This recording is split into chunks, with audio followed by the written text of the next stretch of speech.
Kaizen Well Solutions.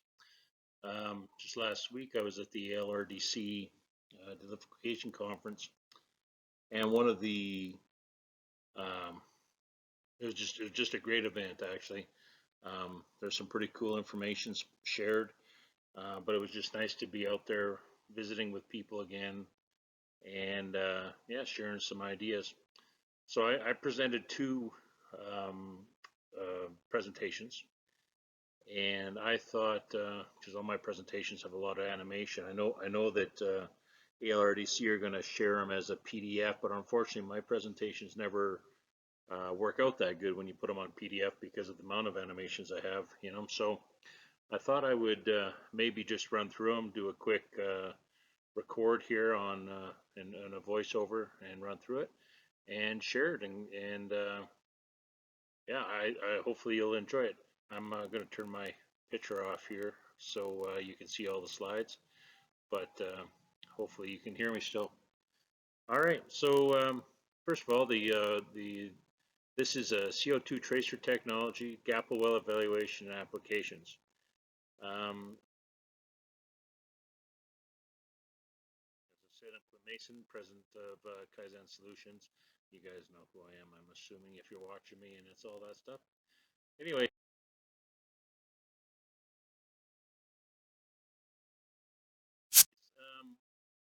Let me tell you briefly what the CO2 Welltracer technology is.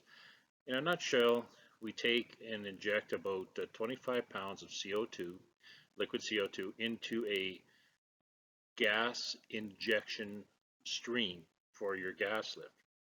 And that CO2 travels down the well, and at any point, if that CO2 can enter the return conduit, tubing, let's say, we'll see that at surface when it comes up, because we'll get a little spike in the total CO2.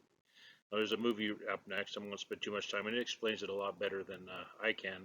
So I'm going to play this movie. You can take a look at it, and then we'll carry on with this presentation.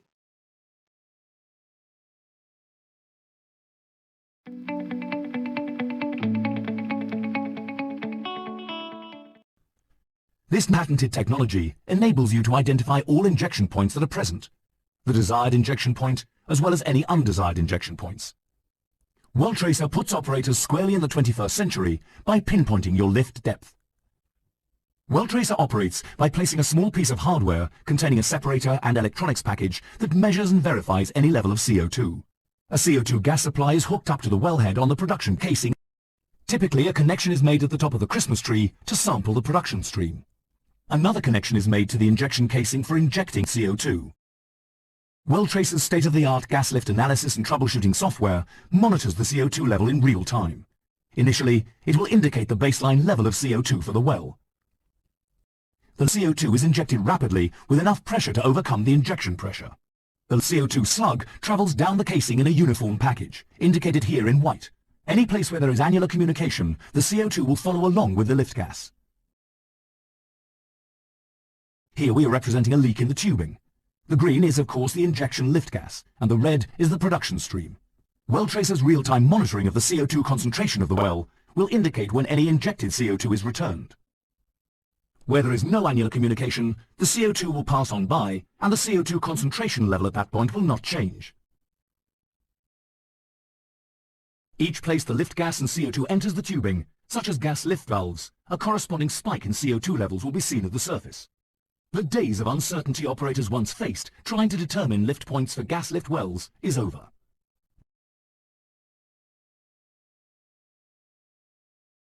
With Welltracer, the future of gas lift well surveillance and troubleshooting is here.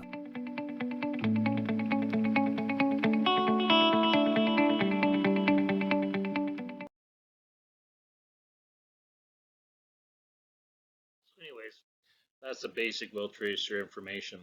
Now, where do we use Welltracer? You know, there's several reasons why I use it. One, but we'll go over kind of the main three. One is just troubleshooting in straight gas lift wells. You know, you're having an issue, you don't know where your injection's going, it's just not working as efficiently, so we'll use it, and that allows you to identify problems with your gas lift valves. Or the other thing it does is it'll find any kind of hole in the tubing So we'll use that sometimes if there's suspected holes downhole that they're trying to find. And one of the other ones is when we're looking at GAPL wells. GAPL wells are gas-assisted plunger lift. So the beauty of using the Welltracer is it gives us all sorts of information, including we can estimate velocities throughout the entire string, the production conduit. So when we're looking at a gas lift, plunger lift combination, if we understand where the gas is entering and what the velocities are throughout the string, it can give us a really good understanding on how or if a plunger lift application is a positive or will be positive solution. So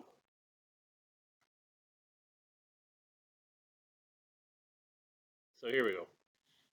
So here's some things that are always, I guess, talked about here. But here, GAPL or gas plunger lift requires a gas lift system to be operated properly, or at least you need to know where the gas injection is going. It's key to know that. People are looking at operating surface pressures. Well, that surface pressure does not really tell you anything. It may look like it's indicating that it's injecting at the bottom and all that stuff, but honestly, there's so many things that can be going on downhole that it probably is misleading you, or there's a good likelihood it's misleading you. It'll find unexpected injection points, i.e. holes, we already mentioned that, and provides total tubing gas volumes and velocities throughout the tubing based on the injection points and percentage of injection gas entering those points. So we get this information. Now, when we're going to run a GAPL system, when we want to put a plunger lift in, this is how we expect it to operate. Basically, we start injecting gas, and it starts injecting at this first hole, pushes a fluid out. Then this second valve, second valve, it lifts it out. And each time the pressure drops on the casing, these valves start to close. And the injection point gets lower and lower and lower. And eventually we get down to the orifice, which sits below where the plunger lift is sitting. And we start cycling the well, and the plunger runs up and down, and any injection gas we have comes down, injects below the plunger, and helps lift it to surface and deliquefy it. And that's what we all expect we would see on a plunger lift. But more reality than, or more times than not, that's not the case.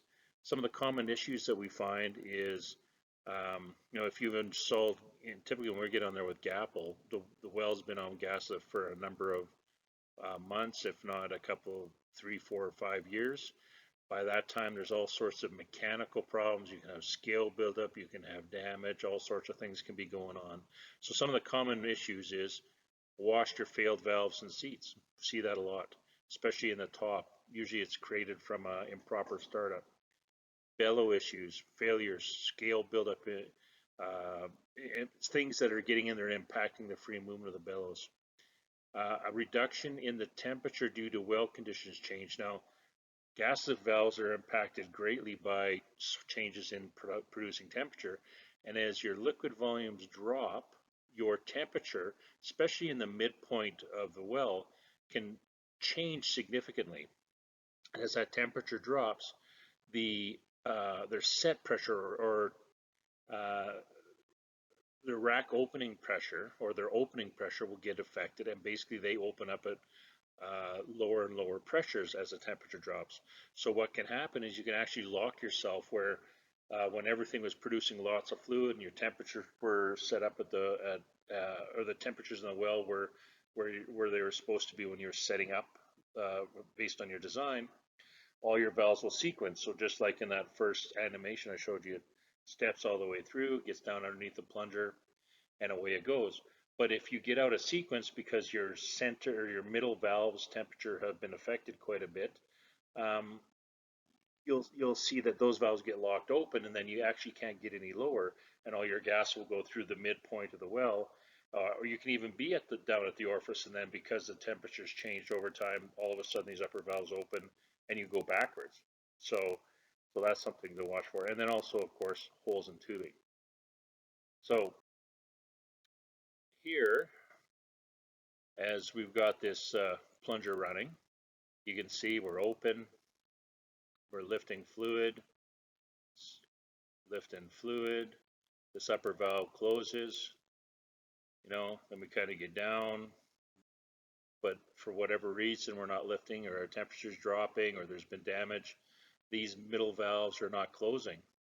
Well, then what will happen is basically, or could happen, is there's just not enough velocity in the tubing below these injection points to actually lift the plunger up to where it's injecting, and you'll get the plunger won't travel, it'll stall. This lower section of the tubing may not be able to even lift the fluid that it's producing, so it liquid loads.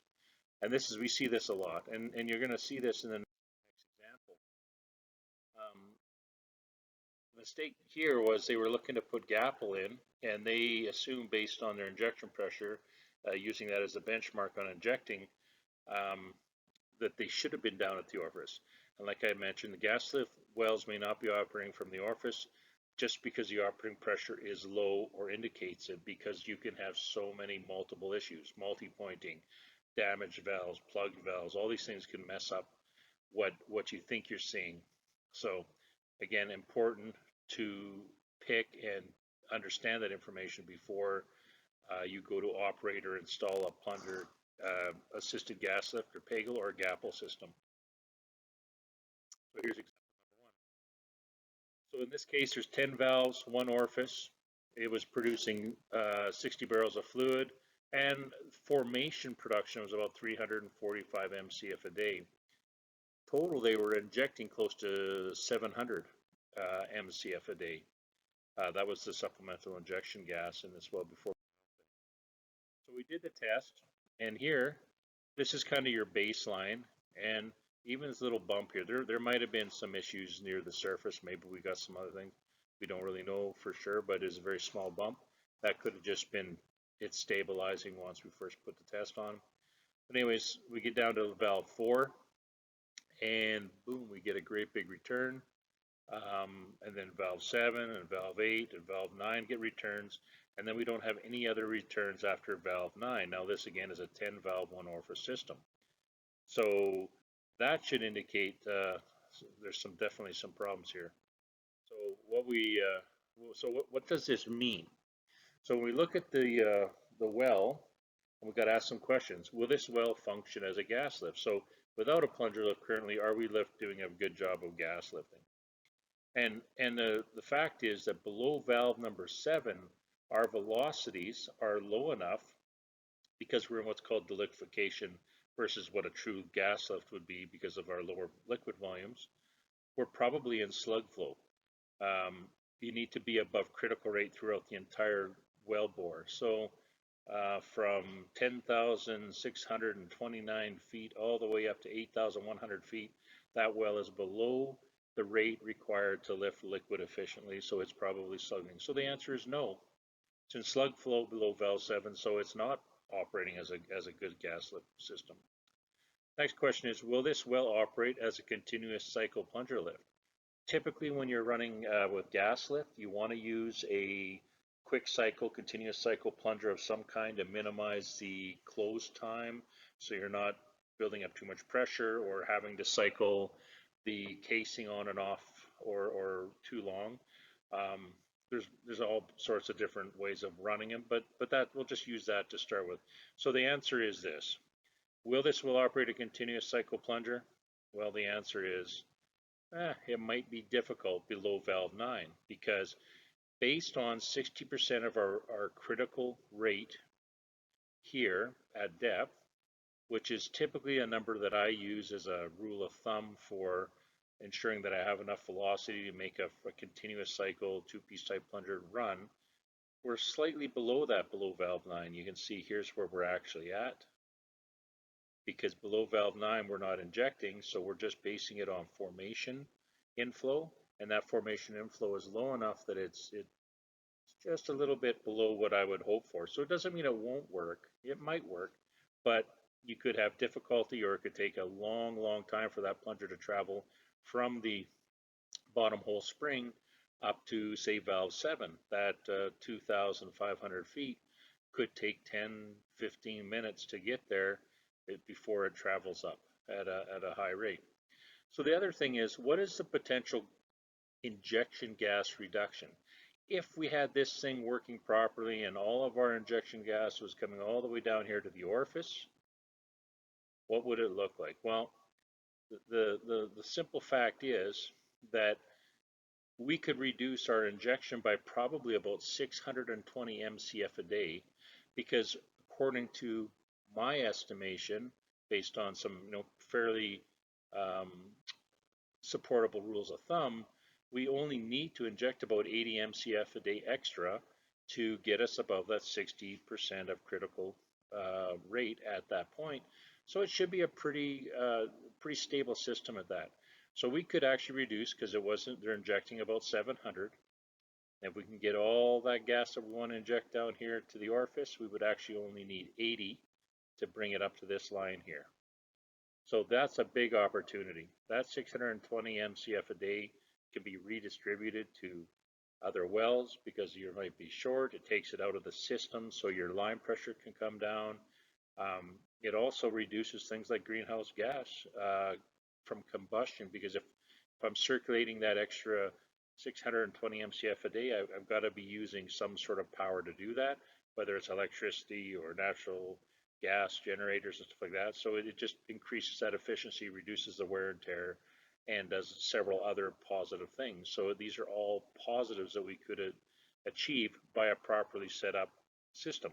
I can tell you though, with a system with valve 4 the way it is, 7, 8, and 9, that we are probably going to have to inject quite a bit of gas to still make that plunger come up from here, from 9 or 8 or 7, because 4 is going to, as we start to lower that, you'll probably see these valves stop taking gas, and number 4 takes the majority of the gas. So then all of a sudden you've got a real problem trying to get that plunger from 10,629 feet all the way up to 6,179 feet. So there's a big span there where you may not be able to get the plunger to cycle. So key why we did this. With this information with Welltracer, we could just see where the gas is going, what our velocities are, and also build or figure out what the opportunity is for multiple positive solutions by doing this properly. So here's what we suspect the valve issues are. To date, we have not had these valves pulled that we're aware of, but based on what we saw, valve 4 should be closed, but it is actually injecting, so it's damaged. It's washed, cut, whatever's going on, bellows are damaged, something's happened. So it's basically flowing a huge amount of gas through it, so there's something wrong with it, and it shouldn't be. Valve 7, 8, and 9, okay? 7, 8, 9. They're open, injecting, condition is unknown. The higher than expected injection pressure from issues in valve 10, which is closed, could be forcing these 3 valves to multi-point. Probably they have issues, but it's kind of unknown, because down here in valve 10, it's closed, it's plugged or damaged. It actually, likelihood it should be, if these are injecting based on our pressures, actually this one should be injecting as well. And the orifice is also not injecting, so it has to be plugged or damaged. So we think valve 10 and the orifice are plugged. 7, 8, 9, question mark, but likely not functioning quite properly. Valve 4 definitely is damaged and needs to be replaced. This gas lift system requires a redesign, and valves need to be fixed to take the maximum advantage of injecting this gas to the right point and reducing what we need to. So this well, based on the information we gathered from our Welltracer test, the liquid rate is below the minimum liquid rate for tubing size for continuous gas lift. Basically that means it's, like I said, it moved into a deliquification realm where we need to maintain critical rate throughout the tubing string, versus if you were producing a lot more liquid, you can typically just gasify that or foam it up with injection gas, and the well is able to push it out. So there's a difference between the liquefaction mode and what we would consider a standard gas lift mode. The rate below valve 9 is not high enough to effectively lift the liquid, and the failed valves do not allow injection to the deepest point of injection. The velocity below valve 9 is 100% formation gas dependent. 38% of the lift gas is injecting at valve 4, which is 5,000 feet above where we need it. Velocity below valve 9 is likely too low to effectively operate a continuous cycle or free cycle two-piece type plunger. In a GAPL application, we should only need to inject about 80 MCF if everything was working properly. So there's all sorts of upsides to fixing the well that we identified with the Welltracer. In well number 2, this was considered possibly to be a GAPL candidate, but that was based at surface pressure because I thought it should be at bottom. They saw a fairly significant reduction in liquid production and things like that. So we went out and did a Welltracer to just identify where the gas was going and how everything was operating before they were to line up to do any kind of serious rig work over. And basically what we found is valve 5 is leaking, valve 7 is leaking, valve 9 is leaking, valve 10 has a significant amount of returns. It's actually a 15 valve and 1 orifice system. 5, 8, 9, and 10 are all failed valves. There's no CO2 returns below valve 10, so that means we're not injecting anywhere near the bottom. We're injecting, again, about 4,000 feet above where we should be. So after that evaluation, we looked at this system and said, hey, you know what, this is actually probably still a good gas lift well. And if we fix this up and get the gas injecting properly, your liquids and stuff will increase. So instead, this was a side pocket design. They were going to trip out and maybe convert to conventional for plunger lift. But really, what we recommended is they should go in, redesign their side pocket injection system, and get it operating so they were injecting down here at the orifice versus way up here. So 6,797 was their lowest injection point, and they should be, injecting down at close to 10,000 feet. Their highest injection point is 4,204 feet. So this is not a good GAPL candidate. It's actually still a good gas lift candidate. They just need to fix the system. So in this last test example I just shown, the casing injection pressure was about 993 psi. And if you just looked at what that pressure might mean based on the design, you could assume you were at or awful close to injecting at the orifice, but that was not the case. So basically they just needed to repair some valve damage and bring that well back on production. Another 6 months, maybe a year before it would need or be a good candidate for a GAPL application. Anyways, that's the Welltracer kind of review that we did when we were looking at the ALRDC. I hope you enjoyed it. I zipped through it pretty quick. At the ALRDC, only had 20 minutes to do this whole presentation, so I had to go through real fast. But if you have any questions, feel free to send me a note or a text or whatever, and glad to help you out with and explain some of this stuff. Have a great day. Take care.